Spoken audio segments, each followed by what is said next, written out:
All right. Okay. All right, so page 16 of your advanced arithmetic packet, probability in the recording probability in the recording. It's the recording principle now, so the counting principle. Okay. All right, so probability. Let's talk about probability. There's easy ways and hard ways to do probability. We're going to choose to do it the easy way. Anytime we can do things the easy way, we're going to do it the easy way. You may have learned some probability stuff in school. I promise you the probability problems on these tests will not be anywhere near as hard as what you did in school. Especially if you guys like took AP Stat or something like that. They're not going to be that difficult. Basically, our probability equation is the outcomes giving desired result over total possible outcomes, which sounds really complicated. So we're going to simplify it. It's what you want over what you got. Okay? So in other words, if you want to know the probability of getting a red marble out of a bag of marbles, it's the number of reds, what you want, over what you've got, the total number of marbles in the bag. It's that simple. Let's not make this hard. Okay? So let's look at problems. SAT number 2, a bag contains 7 blue marbles and 14 marbles that aren't blue. If one marble is drawn at random from the bag, what's the probability the marble drawn is blue? All right. So we want the probability of getting a blue. So it's what I want, the blue ones, over what I've got, my total number of marbles. So how many blue do we have? We have 7 blue marbles. How many total marbles do I have? I have 7 that are blue and 14 that aren't. 7 plus 14 is 21. So I have 7 over 21, which is 1/3. And 1/3 is my answer, which is A. Okay. Again, don't make this difficult.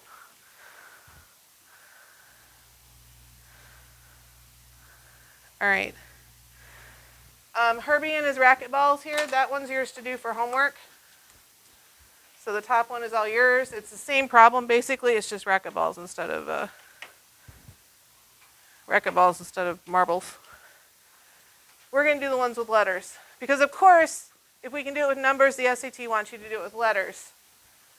So number 17, a jar contains only red marbles and white marbles. So very important, there's only 2 colors in the bag. If the probability of selecting a red is R over Y, which of the following expressions gives the probability of selecting a white in terms of R and Y? Okay. So the probability of getting a red is R over Y. That means that that's my reds, again, what I want, which is red, over my total. All right. We have letters in our answers. What's our strategy when we have letters in our answers? Pick a number. We're just going to pick a number and plug it in. So, all right, reds. How many red marbles do we want to have in this bag or jar or whatever it is? 4. We're going to have 4 red. Y is our total. How many total marbles do we want to have in this bag?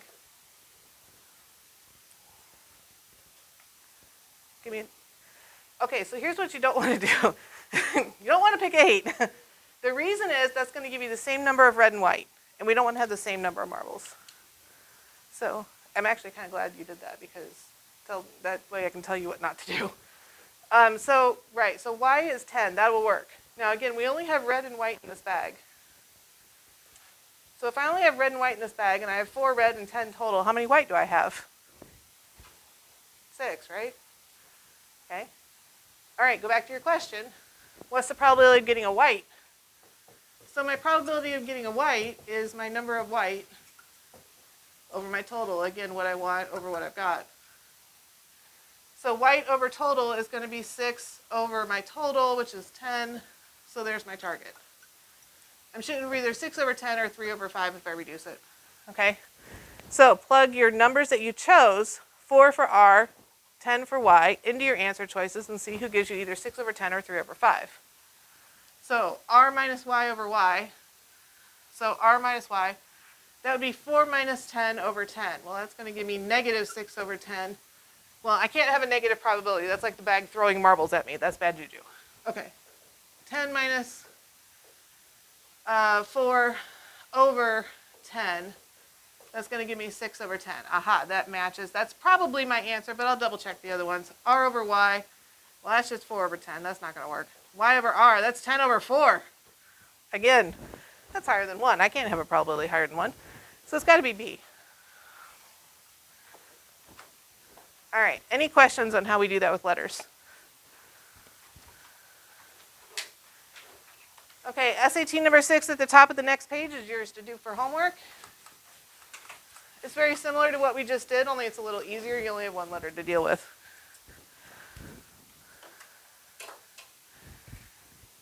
ACT number 2, the wallet problem, that one's also yours. That's a pretty straightforward probability problem. And we're going to look at what we call restricted probability, which starts with number 18 with Miss Sierra. Sierra recorded the gender and eye color of all the students in her biology class. Sierra needs more homework. Too much time on her hands. The results are shown in the table to the right. If a male student is selected at random from Sierra's biology class, what is the probability he will have brown eyes? All right. So the reason why we call this restricted probability is because we're restricting our population. So we have to look at this problem and go, who are we picking from? To figure that out, look for the word if. If a male student is selected at random. So we are only picking from the guys. So cross out the data you don't need. You don't need the females. And then your totals no longer apply. So get rid of them so you don't look at them.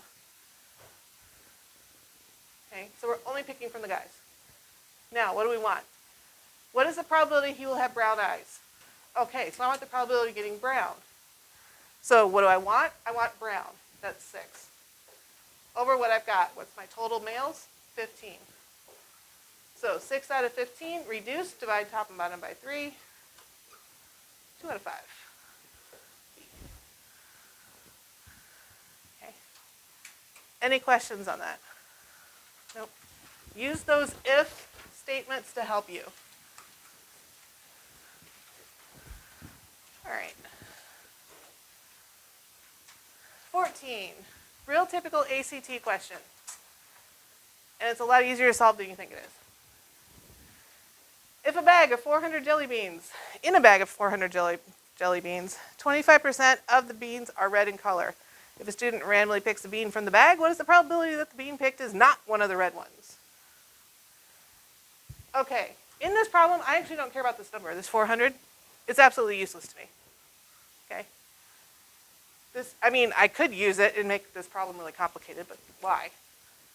25% of the beans are red. What percentage of the beans are not red? The rest of them, right? Yeah. So if 25% are red, 75% must be not red, right? I got to have 100% in the bag. So 75% are not red. Ooh, marker, fail. There we go. Okay, so 75% are not red. And all I have to do then is notice that, oh, my answers are in fractions. Okay, well, 75% is the same as 75 over 100, which reduces to 3/4, which is right there. Okay, that 400, that number of beans in the bag, is absolutely superfluous to this problem. All right, any questions on that? All right, cool. Number 26. This is an ACT problem that gets used repeatedly. Now, the nice part is the wording will be exactly the same. Again, ACT is very rigid on their wording. Only thing they're going to change are the numbers. So once you know how to do this problem once, you can use it again and again. A bag contains 16 reds, 7 yellows, 19 greens. How many additional reds must be added to the 42 already in the bag so that the probability of randomly drawing a red is 3 out of 5? Okay, so let's start with the current probability of getting a red. What's the current probability of getting a red? How many reds do we have? Yeah, 16, right? So 16 red out of right now we have 42. Okay, now don't reduce. Anytime you're adding something to a bag, you don't want to reduce. Otherwise you end up adding like fractions of marbles, and that's bad juju. Okay, so 16 out of 42 is my current probability of getting a red. Now, I'm going to be adding red marbles to this bag. So am I adding a number to the top, to the bottom, or to both?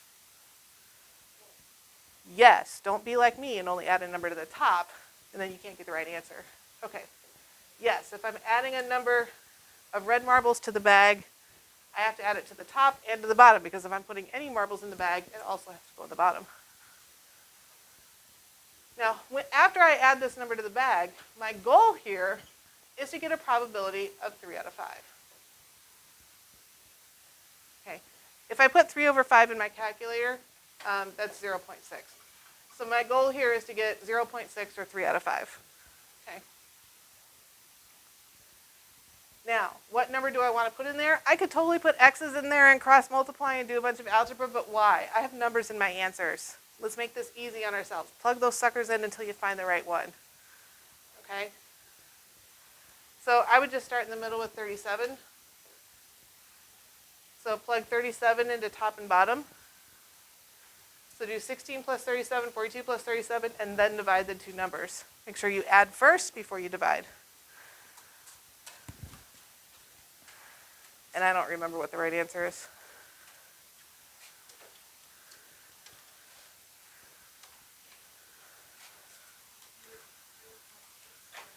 Yeah, that's what I got too.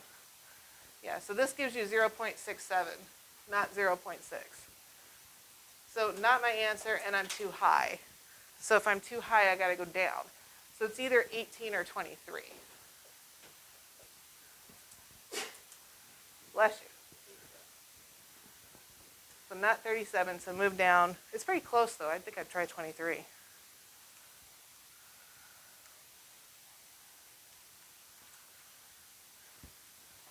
we do 23, we'll wind up with 39 over 65. And yeah, 39 over 65 gives me 0.6. Yep, so that works. Yep, it's 23. Okay. Any questions on that problem? Okay. All right, ACT number 24 right after it is yours to do for homework. It literally is the exact same problem, it's just different numbers. Like I said, they reuse that booger a lot. All right, SAT 13, another restricted probability problem, or at least it looks like one. The table to the right shows the distribution of single-story and two-story houses in a neighborhood classified according to roof type. If one of the houses is selected at random, what is the probability that it will be a single-story house with a slate roof? So again, I'm going to check my if statement to see what I'm picking from. If one of the houses, one of the houses. So I'm picking out of the whole thing. So that means my denominator is going to be my total, which is 48. So I know I should be over 48. And now let's see what we want. What is the probability that it will be a single-story house with a slate roof? Single-story, slate roof. Single-story, slate roof. Those two intersect right here with 4. So it's 4 out of 48, and for whatever bizarre, unknown reason, they did not reduce. The only thing consistent about College Board is their inconsistency. All right. Got it? Got it? All right. Moving on.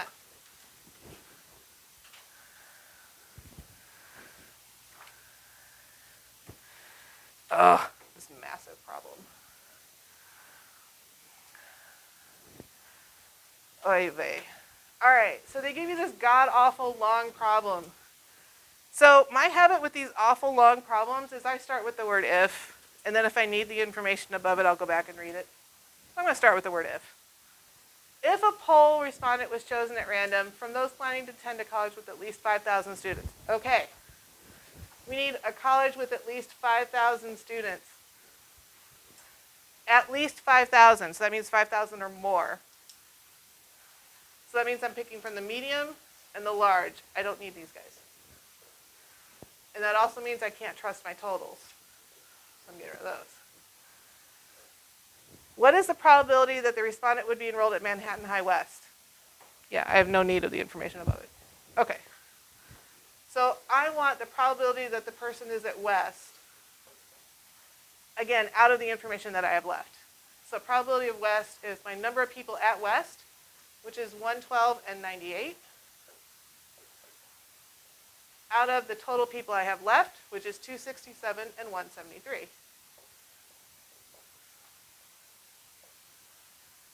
And that's going to give me a god-awful number. 210 on the top.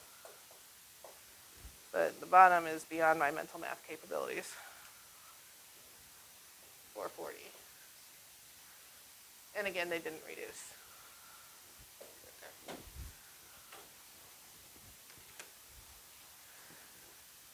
Any questions on how we got there?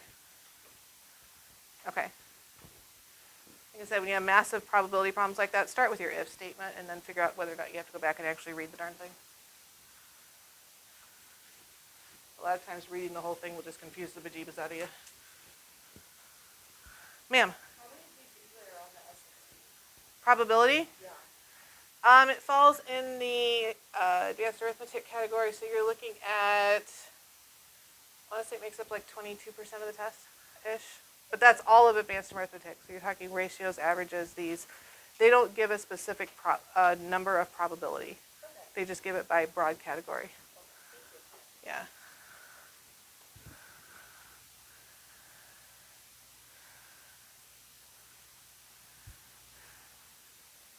Table below shows the number of lakes in the UK classified according to alkalinity and depth. If a lake has high alkalinity, okay, so there's my if statement. If it has high alkalinity. So now I know I'm only looking at high. I don't care about low. I don't care about medium. Get rid of my totals. Which of the following is closest to the probability that a lake also has shallow depth? Okay, so what do I want? Again, probability is always what you want over what you got. What do I want? I want shallow. So, shallow, 209. Over total, 340. Run that through your calculator. Thank you. Appreciate that. There you go. Okay. All right. Next up is multiple events. These are only, right now, these are only on your ACT. Okay. No promises as to how long they stay off College Board. But right now, they're only on your ACT. So when we're talking about multiple events, what we're talking about, especially we're talking about mutually independent, mutually exclusive. What do we mean by independent, mutually exclusive? Think about like rolling a dice and flipping a coin. Those events are independent, mutually exclusive. They have nothing to do with each other. They don't affect each other in any way, shape, or form. Right? Make sense? Okay. As long as you have independent and mutually exclusive events, which you always will if you have multiple events, these two equations up here apply. Okay? Now, so how do these equations work? Okay. So your first one, the probability A or B. This would be like the probability of rolling a 6 or getting heads on a coin. Okay, if those are the two activities you're doing. What that means is you find the two probabilities separately and then just add them together. So, I need the probability of getting a 6. What's the probability of rolling a 6 on a normal dice? 1 out of 6, right? One side has a 6 on it, and you got 6 sides of the dice. So 1 out of 6. What's the probability of getting heads on a fair coin? 1/2, right? Okay. So then to get the probability of getting 6 or rolling heads, you would just simply add that together. So that's 3 out of 6 plus 1 out of 6 is 4 over 6 or 2/3. Okay. If I wanted the probability of getting a 6 and getting heads at the same time, then I simply multiply the two together. Probability of A times the probability of B. So I use those same probabilities if I'm going to multiply. So that would be 1 over 12. Okay? That's how those two formulas work. Do the formulas make sense? Are we okay on concept? All right, cool. Let's do problems. 49. We have a professional baseball team that's going to play a game on Saturday and a game on Sunday. The sports writer estimates that the team has a 60% chance of winning on Saturday, but only a 35% chance of winning on Sunday. Using his estimates, what is the probability that the team will lose both games? All right. So Saturday, Sunday. All right, Saturday.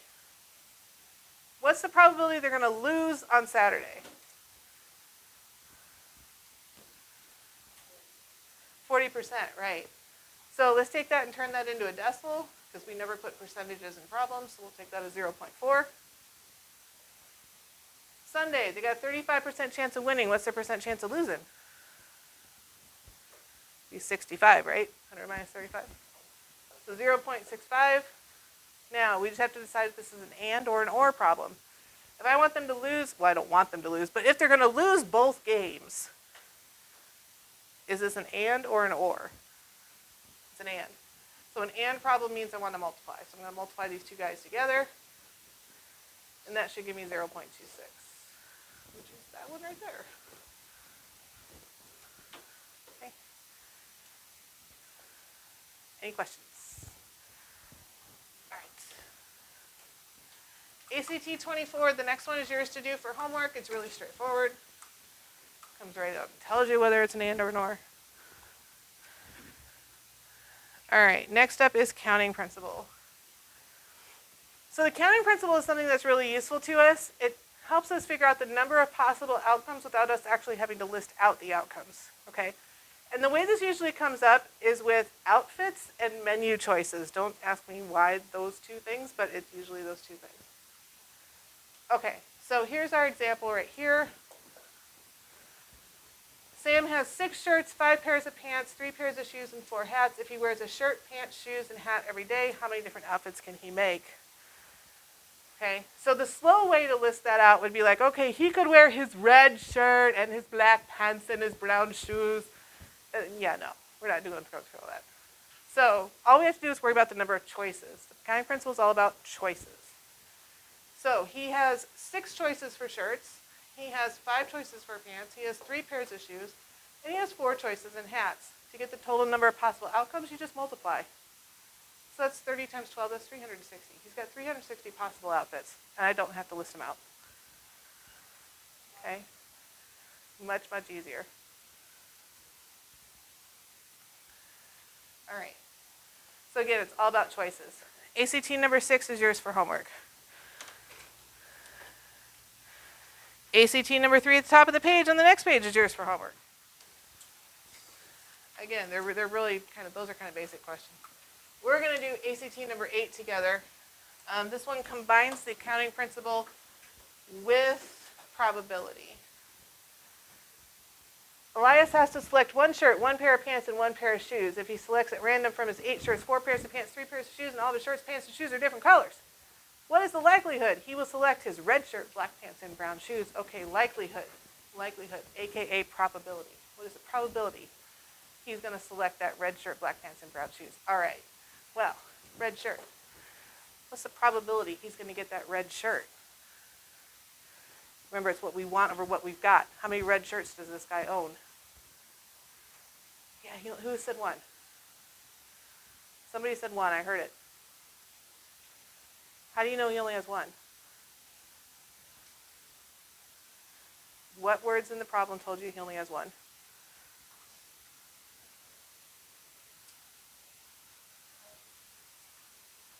Yeah, all of his shirts, pants, and shoes are different colors, so he's only got 1 red shirt. Okay, so the probability of him getting that red shirt is only 1 out of 8 possible shirts. So there's his shirt. Okay, probability of him getting black pants, again, he's got 1 pair of black pants because they're all different colors. Out of 4 pairs of pants. Brown shoes, he's only got 1 pair of brown shoes, so that's 1 out of 3. And then counting principle says multiply it together.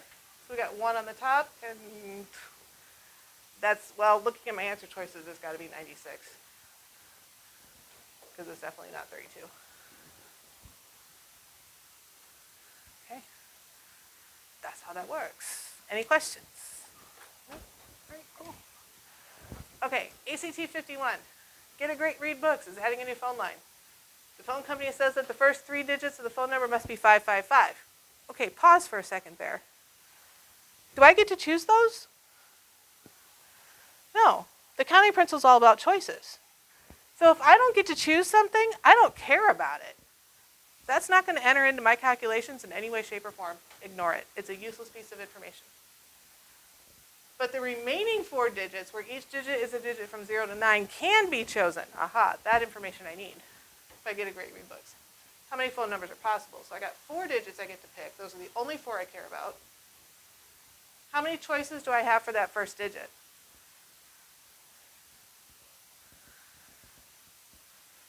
You got 0 through 9, right? So that's 10 digits. Don't forget to count the 0. Okay? You got 10 choices for the second digit, 10 choices for the third, and 10 choices for the fourth. There's nothing in the problem that says you can't repeat. We can make it 0, 0, 0, 0 if we wanted. So 10 times 10 times 10 times 10 gives you 10 to the 4th. which is right there, is E.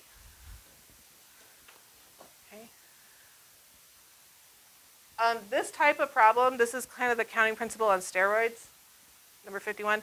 This is an ACT only problem, okay? This is not something you're going to see in your SAT. Questions on that? Okay, we got a couple more ACT onlys, and then that's kind of the end of the counting principle there.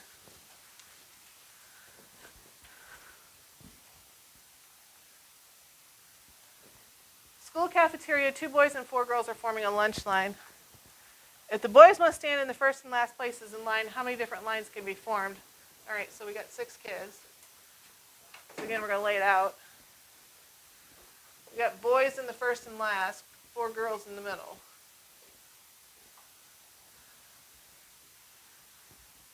Okay, remember, it's all about choices. So, how many choices do I have for the first slot? How many boys do I have to pick from? 2, right? Okay. Now, I'm going to pick a kid. Come here, Johnny, stand there. He's stuck there. So I can no longer use Johnny. So that means the last boy, the last slot for this kid, I only have 1 boy to pick from. I can't repeat kids. I could repeat digits in the previous problem, but I can't repeat kids. So this is only 1. I only have 1 kid to pick from to go there. Okay, does that make sense? You can repeat digits, you can't repeat people. The girls are going to work the same way. You got 4 girls to pick from for the first slot, but then again, you're going to pick Susie and put her there. You no longer have Susie to choose from. So now you only have 3 girls to pick from, then you're only going to have 2, and then you're only going to have 1. And again, counting principle, multiply across, 8 times 6 is 48. So there's 48 possible combinations for that lunch line. Okay. All right, last one, ACT number 53. This is very similar to our last problem. A club has 30 members. The positions of president, vice president, and treasurer will be assigned to 3 distinct members. So remember, that word distinct in math means different. We can't have one person holding 2 offices. Which of the following expression gives the maximum number of distinct assignments that can be made? All right, so 3 offices. We got president, we got the VP, and we got the treasurer. Okay. So assuming all 30 people are actually eligible to run for office, how many choices do you have for president? You have 30, right? And again, you're going to pick somebody. Hey, Bob, you just got elected president. You weren't paying attention, Bob, so you got president. So if Bob is president, then he can't be VP. So I got 29 choices for VP. And then treasurer, I'm going to have 28 choices. And again, multiply together. And it's got to be C. Okay. All right, y'all, that is the end of advanced arithmetic.